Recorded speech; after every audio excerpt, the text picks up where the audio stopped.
The reason you never try again after you fail once is because your expectations trigger the protection mechanism in your brain that automatically shuts down any new effort. The greatest pain comes when we look forward to something and then don't get it.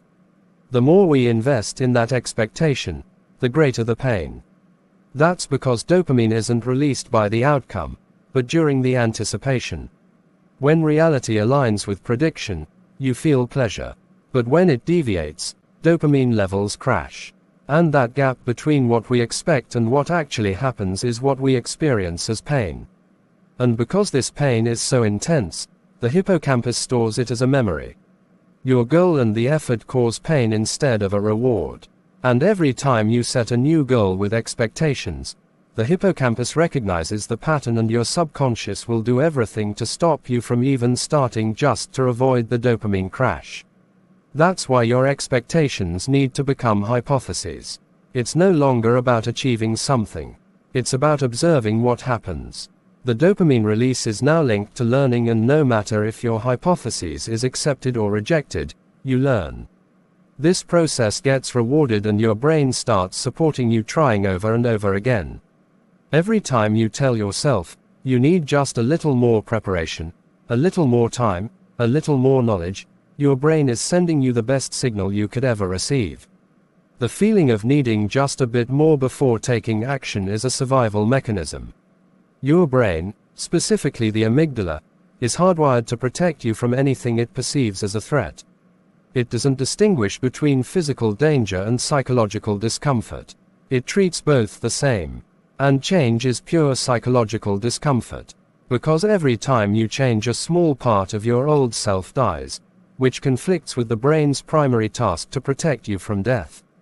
It channels this protection into excuses, that you're not ready, that you need to learn more, that it's not the right time. But you're not unprepared, you're not underqualified, your brain just doesn't want you to grow, it wants you to survive. This mechanism is nothing more than a signal. Until now you thought it meant you really needed more time, more research. But the opposite is true. This signal shows you that now is the right time to act. That you are evolving. If what you were about to do didn't change you, your brain wouldn't resist it. So treat these excuses as a compass, because every single one of them is a sign that you're on the right track. The reason your fears and doubts always seem so much stronger than your dreams and goals is because an ancient mechanism in your brain fights on their side.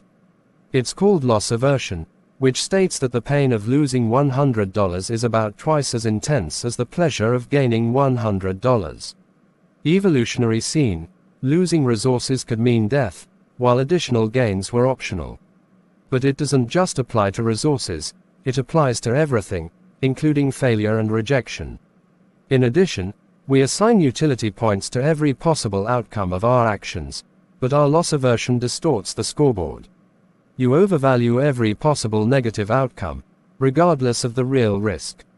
Even when something would be objectively better for you, you don't do it, because the theoretical chance of losing something, no matter how small, outweighs the gain. To counter this bias, you need to realize that not taking action is a loss too.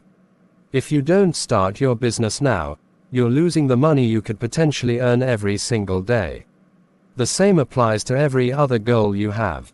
Every day you wait, you lose all possible gains you would have achieved if you had acted. This mental shift evens the score and finally allows you to overcome your doubts and fears.